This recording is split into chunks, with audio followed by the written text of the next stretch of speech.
I think producers make a huge mistake, and it all comes down to this one concept, which is getting feedback on beats or songs. You know, you could be a producer who's making beats for sale. You could be a producer that's working with artists to create full songs, or you're just creating full instrumental albums yourself. Regardless, there are all these opportunities to advertise your beats, to advertise your songs. When you go on Instagram and post something, when you go on BeatStars and upload a track, there are these options to boost your track for X amount of dollars, right? And there's no shortage of DJs, other producers, or just industry professionals in general who will gladly charge you to give you feedback for a track. Usually it's really brief. I mean, I offer this service too. I get pretty in depth, but it's very clear and transparent, and it's not, $100, $50, anything like that. So I think it can be helpful. However, and this isn't just for producers, this is for anyone who makes music. The music business itself runs on consumers. It runs on fans. It's a little different if you sell beats for a living. Not really. There's just an extra layer. So for example, if I'm a producer and I'm just releasing songs myself, I'm not trying to sell beats, I'm releasing songs, well then the fans' opinions are what matter. They're the ones that make the music a success.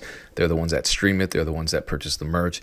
They're the ones that make me a living. If I'm selling beats to artists, well then the artists are making me the living, but so are the artist fans. So ultimately, it still does come down to the fans, because the more fans that consume the music that you create with the artists who bought your beats, the more money you're gonna make, the more money the artist is gonna make, the more credibility you're gonna get. So it really all comes down to fans. Fans are the foundation of this business. All right, so what does that mean in practical terms? Well, if you make a beat that you really like and you post it to Instagram as a post, or you upload it to BeatStars, or you upload it to YouTube, and you think, man, this beat is amazing, I'm just gonna spend $100, $500, $300, $50 to boost this because it's hot, everyone's gonna love it. That might not be the smartest option. It hasn't been tested on the actual people. You might like it, but the actual people that you are going to rely on to like it, the fans, the beat buyers, they're the ones that ultimately make that decision. You spending $300 on something that they don't want isn't going to necessarily make them want it more. It might expose it to more people, but you're probably just going to throw that money down the drain. It's not going to be that successful of an advertising campaign. I had to learn that the hard way. So what I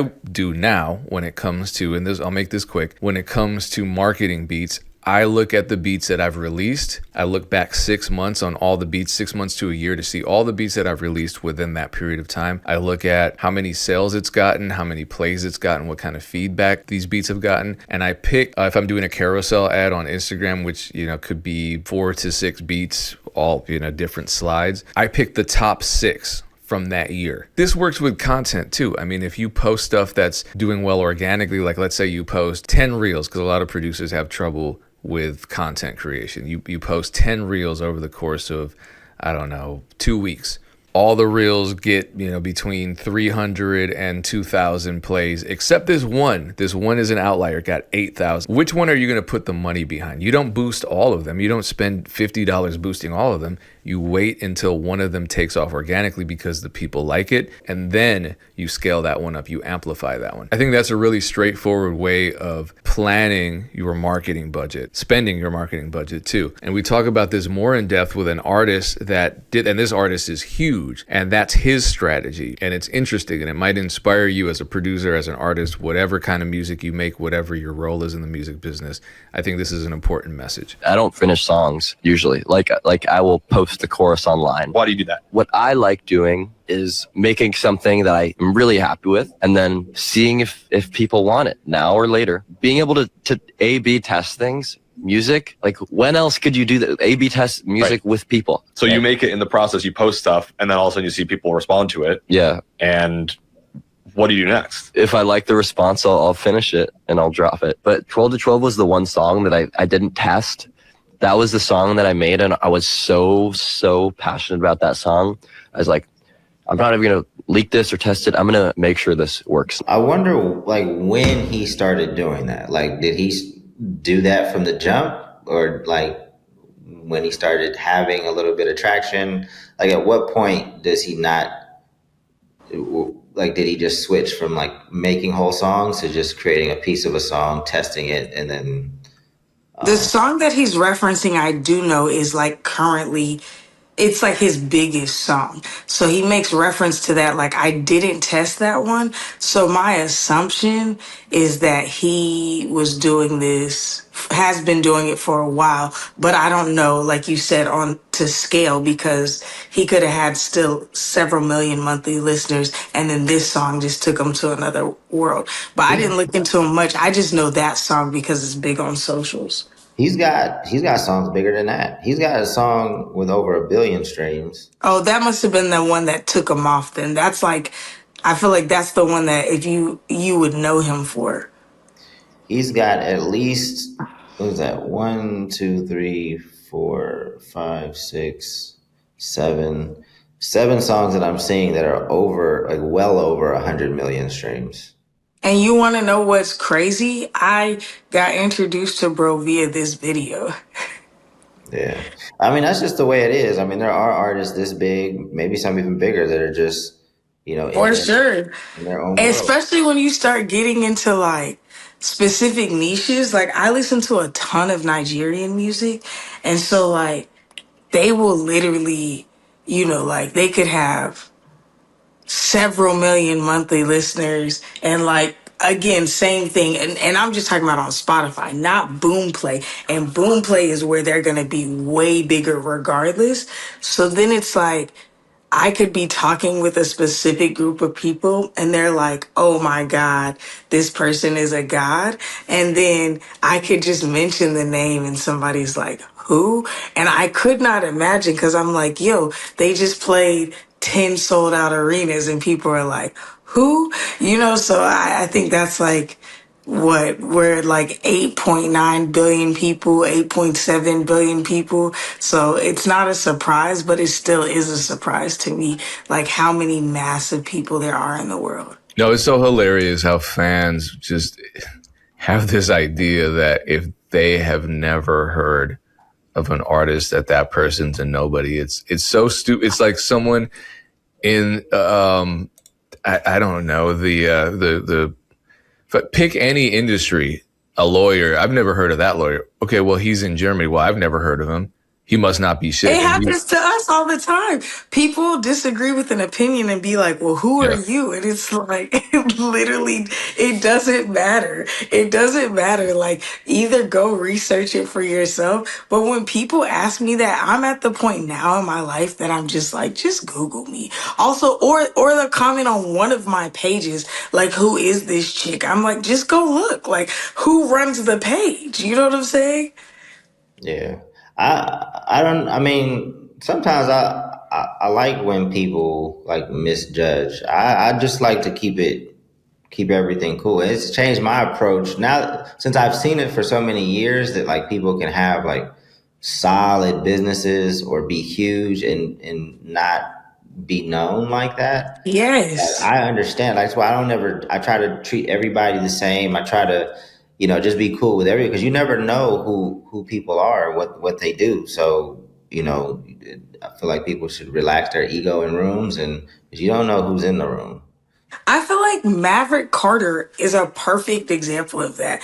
Before they started dropping like the barbershop stuff and whatnot, like even right now, there's probably a bunch of people, depending on who you are listening, who have no idea who Maverick Carter is. But I remember like being in a room with him and somebody was breaking down who he was. And I was like, what? And then like I listened to him and I was like, this dude is a genius. And then a couple years later, he started coming to the spotlight more. But it's like Maverick Carter is, a lot of people know Rich Paul, right? And I feel like Maverick Carter is just as important in the equation of the LeBron whatever as Rich Paul. And not to say that Rich Paul was always in the public eye, but I think about Maverick Carter was managing literally billions under like all the stuff that they had built before he ever started touching the spotlight. And if it's about who has the biggest social following, I think of even like Benoni, when he was running all the stuff with Issa Rae, and even right now, the tech company company that he's launched, like his social following is tiny comparatively, but it's like these people are running the world. Like I think it's so foolish of people to be like, well, I've never heard of him. It's like, what? Like what?